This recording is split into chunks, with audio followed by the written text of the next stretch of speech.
Coba ingat-ingat kembali, kapan terakhir kali Anda membuka aplikasi investasi dan merasa jantung Anda berdegup lebih kencang dari biasanya? Mungkin saat melihat garis merah yang menukik tajam, atau mungkin saat melihat sebuah koin digital naik ratusan persen dalam semalam dan Anda merasa, saya telat lagi. Dunia hari ini seolah memaksa kita untuk berlari. Kita hidup di era high frequency trading, era di mana informasi bergerak lebih cepat dari kemampuan otak kita untuk mencernanya. Kita dibombardir oleh notifikasi, opini influencer, dan pamer profit di media sosial. Semua itu menciptakan satu ilusi besar, bahwa investasi adalah soal kecepatan. Kita merasa bersalah jika aplikasi kita tidak terbuka setiap jam. Kita merasa gagal jika portofolio kita tidak bergerak hijau setiap hari. Tapi, benarkah begitu cara kekayaan besar dibangun? Jika kita menarik garis sejarah ke belakang, ke meja kerja para raksasa seperti Warren Buffett atau almarhum Charlie Munger, kita tidak akan menemukan kegaduhan itu. Buffett pernah berkata bahwa bursa saham adalah tempat di mana uang berpindah dari tangan mereka yang aktif kepada mereka yang bisa mengendalikan diri. Pikirkan itu baik-baik. Kekayaan mereka tidak lahir dari kegesitan jari menekan tombol buy di tengah kepanikan. Kekayaan itu lahir dari sebuah kursi malas, dari kemampuan untuk tidak melakukan apa-apa ketika dunia sedang berteriak. Hari ini, kita tidak akan membahas indikator teknikal yang rumit. Kita tidak akan meramal harga saham minggu depan. Kita akan membahas sesuatu yang jauh lebih mahal, namun seringkali dianggap remeh, karena tidak ada harganya di bursa. Kesabaran. Kenapa kesabaran menjadi aset paling langka di tahun 2026 ini? Dan kenapa justru orang-orang yang paling banyak diam di pasar modal seringkali menjadi orang-orang yang paling banyak membawa pulang uang di akhir cerita? Mari kita bedah.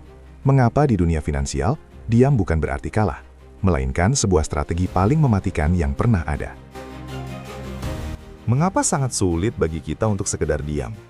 Jawabannya ada di dalam tempurung kepala kita. Otak manusia itu adalah produk evolusi ribuan tahun yang didesain untuk satu tujuan utama, bertahan hidup, bukan untuk mengoptimalkan portofolio saham. Bayangkan nenek moyang kita di sabana Afrika. Jika mereka mendengar semak-semak bergoyang, mereka tidak akan berdiri diam untuk menganalisis apakah itu angin atau seekor singa. Mereka lari.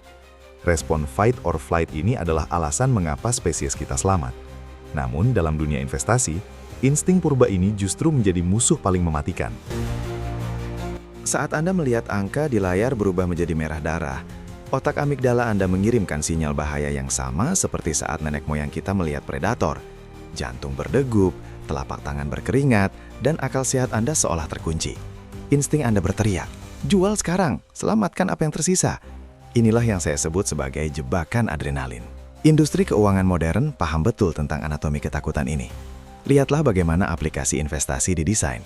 Warna hijau yang menyala, warna merah yang berkedip, notifikasi yang muncul setiap kali ada fluktuasi 1%. Mereka ingin Anda merasa bahwa investasi adalah sebuah permainan yang penuh aksi. Karena apa? Karena setiap kali Anda bertransaksi karena dorongan adrenalin, ada pihak yang memanen keuntungan dari biaya transaksi Anda. Kita sering merasa hebat saat melakukan banyak transaksi dalam sehari. Kita merasa produktif. Padahal, dalam investasi, produktivitas seringkali berbanding terbalik dengan aktivitas. Banyak investor retail terjebak dalam siklus beli karena takut tertinggal atau FOMO dan jual karena takut hancur atau FAT. Mereka tidak sedang berinvestasi, mereka sedang dipermainkan oleh kimia otak mereka sendiri. Ingatlah pelajaran penting ini, investasi yang benar seharusnya membosankan. Jika Anda mencari kesenangan, gairah, atau ledakan adrenalin, pergilah ke kasino di Las Vegas atau naiklah roller coaster. Tapi jika tujuan Anda adalah membangun kekayaan yang stabil, Anda harus belajar untuk mengabaikan kebisingan pasar dan menjinakkan insting purba Anda. Karena di bursa, mereka yang tidak bisa mengendalikan emosinya akan selalu membayar mereka yang bisa. Untuk memahami perbedaan antara pemenang dan pecundang di pasar modal, mari kita lihat dua profesi tertua di dunia, pemburu dan petani. Banyak dari kita masuk ke pasar modal dengan mentalitas seorang pemburu. Seorang pemburu harus mendapatkan hasil hari ini. Jika dia tidak menembakkan busurnya hari ini, keluarganya tidak makan. Dia sangat bergantung pada keberuntungan, pada cuaca, dan pada kemana arah mangsanya lari. Investor bergaya pemburu selalu mengejar apa yang sedang panas. Mereka mengejar saham gorengan yang sedang naik, mereka berpindah dari satu sektor ke sektor lain, berharap mendapatkan keuntungan besar dalam waktu semalam. Namun, apa yang terjadi saat musim kemarau panjang datang? Saat mangsa menghilang, pemburu ini akan panik. Dia tidak punya cadangan. Dia menghabiskan energinya untuk terus mengejar, namun seringkali pulang dengan tangan hampa dan kelelahan. Sekarang, lihatlah seorang petani. Petani tidak peduli apakah harga beras naik atau turun hari ini. Fokus utamanya adalah pada proses, mempersiapkan tanah, memilih benih unggul, dan menanamnya di musim yang tepat. Dia tahu satu hukum alam yang tidak bisa ditawar, waktu. Dia tidak akan pernah menggali kembali benih yang baru ditanam hanya untuk mengecek apakah akarnya sudah tumbuh 10 cm.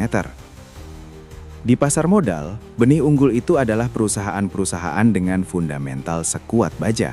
Krisis, resesi, atau gejolak politik hanyalah musim hujan atau badai bagi sang petani. Petani yang bijak tidak akan menebang pohon jatinya hanya karena hari ini ada badai petir. Dia justru tahu bahwa hujan itulah yang memberikan nutrisi agar akarnya menghujam lebih dalam ke bumi. Inilah perbedaan krusialnya. Pemburu melihat pasar sebagai tempat untuk mengambil uang secepat mungkin. Petani melihat pasar sebagai tempat untuk menanam modal dan membiarkan alam, atau dalam hal ini, bunga majemuk, bekerja untuknya. Investor bertipe petani memiliki satu kelebihan yang tidak dimiliki pemburu, kedamaian pikiran. Dia bisa tidur nyenyak saat pasar rontok karena dia tahu pohonnya sehat.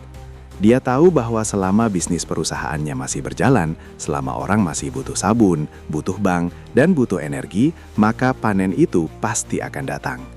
Pertanyaannya untuk Anda hari ini, apakah Anda sedang membangun sebuah perkebunan yang akan menopang anak cucu Anda, atau Anda hanya sedang berlari kelelahan mengejar bayangan di tengah hutan? Setelah kita memahami mentalitas petani, muncul pertanyaan teknis yang paling sering diajukan. Bagaimana caranya agar saya tidak panik saat harga saham turun? Jawabannya tidak hanya ada di mental, tapi ada di struktur portofolio Anda. Rahasianya terletak pada satu hal yang sering dianggap remeh saat pasar sedang gairah: uang tunai.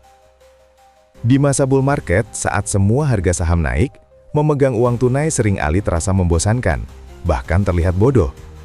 Anda mungkin merasa rugi karena uang Anda hanya diam di rekening, sementara teman Anda pamer profit dari saham yang naik 50%. Tapi dengarlah ini, uang tunai dalam investasi bukan sekedar alat tukar. Uang tunai adalah amunisi perang.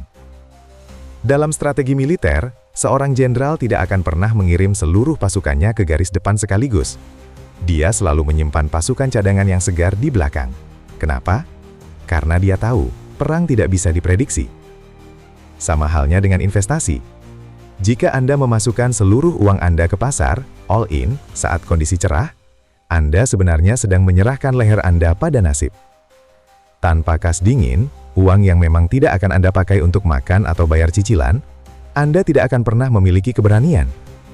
Keberanian di bursa saham bukan berasal dari motivasi atau kata-kata bijak, tapi berasal dari keamanan finansial. Ketika pasar jatuh 30%, investor tanpa kas akan gemetar karena merasa miskin. Tapi investor dengan amunisi kas yang melimpah akan tersenyum. Bagi mereka, penurunan harga adalah sebuah margin of safety yang semakin lebar. Margin of safety adalah konsep yang dipopulerkan oleh Benjamin Graham, guru dari Warren Buffett. Intinya sederhana. Belilah sesuatu dengan harga yang jauh lebih murah daripada nilai aslinya. Dan satu-satunya cara untuk memanfaatkan momen diskon gila-gilaan tersebut adalah dengan memiliki uang tunai yang siap diledakkan. Jangan biarkan pasar mendikte kapan Anda harus bergerak. Sebaliknya, Andalah yang harus mendikte pasar. Anda harus menjadi sosok yang duduk tenang dengan tumpukan amunisi, menunggu hingga pasar melakukan kesalahan bodoh dengan menjual aset bagus di harga sampah. Disitulah Anda menarik pelatuknya. Ingat, kekayaan besar tidak dibuat saat Anda menjual, tapi saat Anda memiliki keberanian dan dana untuk membeli di saat orang lain sedang berteriak minta tolong. Kita telah menempuh perjalanan panjang dalam pembahasan ini. Dari membedah kegilaan adrenalin di otak kita, belajar menjadi petani yang sabar, hingga menyiapkan amunisi kas untuk masa depan. Namun di akhir hari, ada satu hal yang lebih penting dari sekadar angka-angka di aplikasi sekuritas Anda. Investasi pada hakikatnya bukan hanya tentang menumpuk kekayaan. Investasi adalah tentang membeli kebebasan. Kebebasan untuk tidak harus bangun setiap pagi dengan rasa cemas akan tagihan, kebebasan untuk bisa menghabiskan waktu dengan orang-orang yang Anda cintai tanpa terikat oleh jam kerja yang menyiksa. Kekayaan sejati adalah saat Anda memiliki kontrol penuh atas waktu Anda sendiri. Dunia akan terus berubah. Sejarah pasar modal itu adalah sejarah tentang krisis yang terus berulang. Besok mungkin ada pandemi baru, perang yang lebih besar, atau keruntuhan sistem keuangan yang belum pernah kita bayangkan. Ketakutan akan selalu menjadi komoditas yang paling laku dijual di berita-berita televisi. Namun, sekarang Anda sudah memiliki ilmu dan perisainya. Anda tahu bahwa di balik setiap ketakutan massal, ada peluang yang sedang menyamar.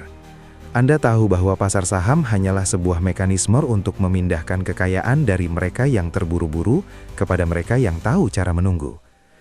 Jangan menjadi bagian dari kerumunan yang bising dan mudah goyah. Jadilah seperti mercusuar di tengah badai. Tetap tegak, tetap tenang, dan tetap bercahaya meskipun ombak besar menghantam. Karena badai pasti akan berlalu, dan saat matahari kembali terbit, hanya mereka yang bertahanlah yang akan melihat betapa indahnya hasil dari sebuah kesabaran. Persiapkan diri Anda mulai hari ini. Bangun mentalitas Anda, pilih benih-benih perusahaan terbaik Anda, dan kumpulkan amunisi Anda. Masa depan tidak dimiliki oleh mereka yang paling cepat bereaksi, tapi oleh mereka yang paling kuat bertahan. Terima kasih telah menemani saya dalam perjalanan pemikiran ini. Jika video ini memberikan sudut pandang baru bagi Anda, bagikanlah kepada mereka yang mungkin sedang terjebak dalam kecemasan pasar. Sampai jumpa di puncak kesuksesan, dan seperti biasa, salam investasi cerdas. Apa satu hal yang paling sulit Anda lawan saat pasar sedang merah? Ketakutan, atau keinginan untuk balas dendam?